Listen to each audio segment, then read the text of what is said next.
It's a good morning to you all. Excited to be here this morning, and this is Father's Day, bright and sunny. It's been cold lately, so it's quite refreshing when you experience a warm Father's Day morning, especially in winter. So this is great. My name is Fortune Gezana. I'm with the College of Marriage, Family Affairs, and we are excited to bring you a Father's Day message. As you know, that fathers are special in our lives.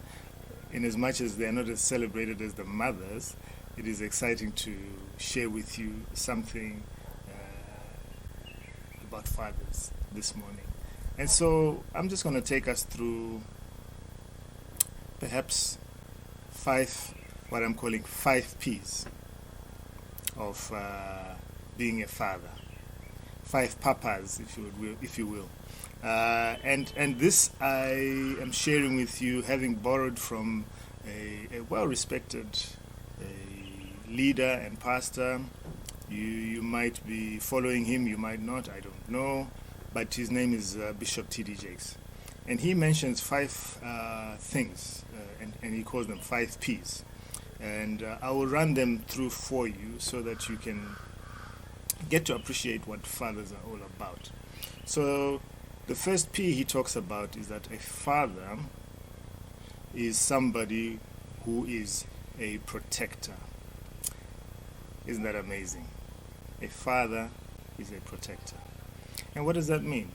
For me personally, it means that he is there to make sure that the family is protected, both physically, spiritually, emotionally, in any way that you can think of, really.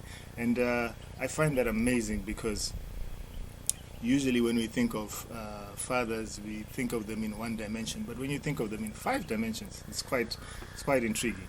The next thing that I would then share with you from the 5 P's is the second P, which says the father is a provider.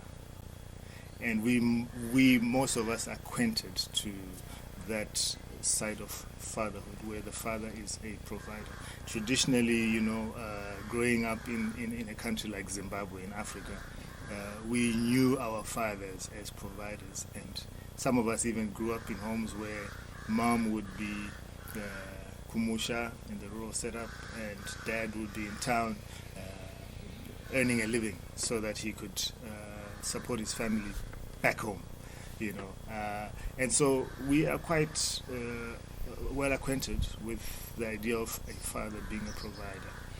It's a bit different now, where now we have both mother and father working usually, and sometimes the mother tends to be seen even now as more of a provider than dad is, because of the dynamics that have changed over time. But that doesn't take away that side of fatherhood, where a father is a provider, and it's not so much the amount, but the responsibility that it comes with. So far I've mentioned father as a protector and father as a provider. The third one that I would like to share with you is the idea of a father being a how would you say, a promoter. Yes, that's the one, promoter. Dad being a promoter.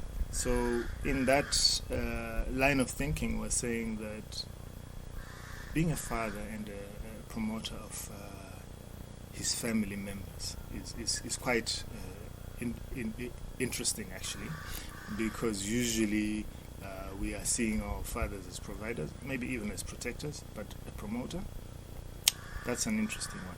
And I'm saying that a father being a promoter is he's raising up his family and picking up the different strengths in the children, in the wife, and making sure that they are reaching their full potential. And that's interesting because when we get engrossed in being a dad, sometimes we actually forget that we are not a dad to ourselves, but to these people who have destinies, who have things that God has placed in them, and that those potentials must be realized. But who is responsible for seeing that happening, and who is responsible for bringing that to the fore and nurturing it and making sure that indeed those potentials and destinies are realized. And that is part of those 5 P's that I'm sharing with you. So dad being a promoter, excellent concept, excellent idea, and hopefully as we journey in our fatherhood we can keep that at the back of our mind and exercise that part of us as fathers.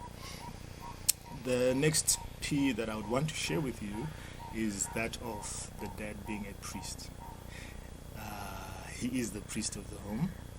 It's not explicitly spelt out in any scripture or anything like that, but it is implied. And I'll share with you briefly from the story of Noah in the Bible. You know,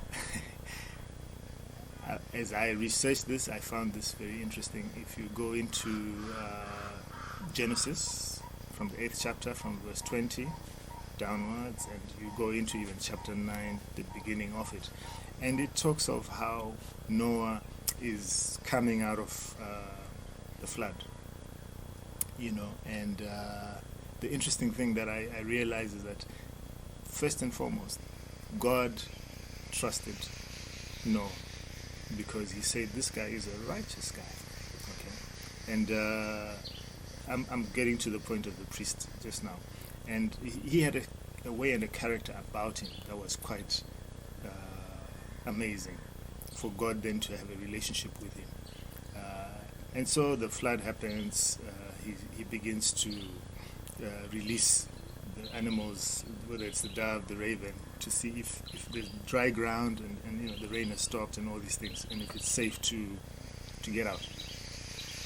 Then God speaks to him at some point and says, okay, it's time for you to disembark, to get out of the boat, and we carry on. Now, God was speaking, and we realize this. He wasn't speaking to Noah's wife. God wasn't speaking to Noah's children, his sons, or his sons. He spoke directly to him as the father of the house. So Noah became the priest in that sense. And he was representing his family, not just him and his wife and children, but even, you know, the ones that came below that. And the first thing that Noah does, and this is what I found exciting, was that Noah then gets out of the boat, and the first thing he does is he makes an altar. He didn't build himself a house. He didn't go shopping. He built an altar unto the Lord, and he made burnt sacrifices. And it says it was a sweet smell before the Lord. And God began to say things after experiencing that encounter from Noah's priesthood. And then he begins to talk about,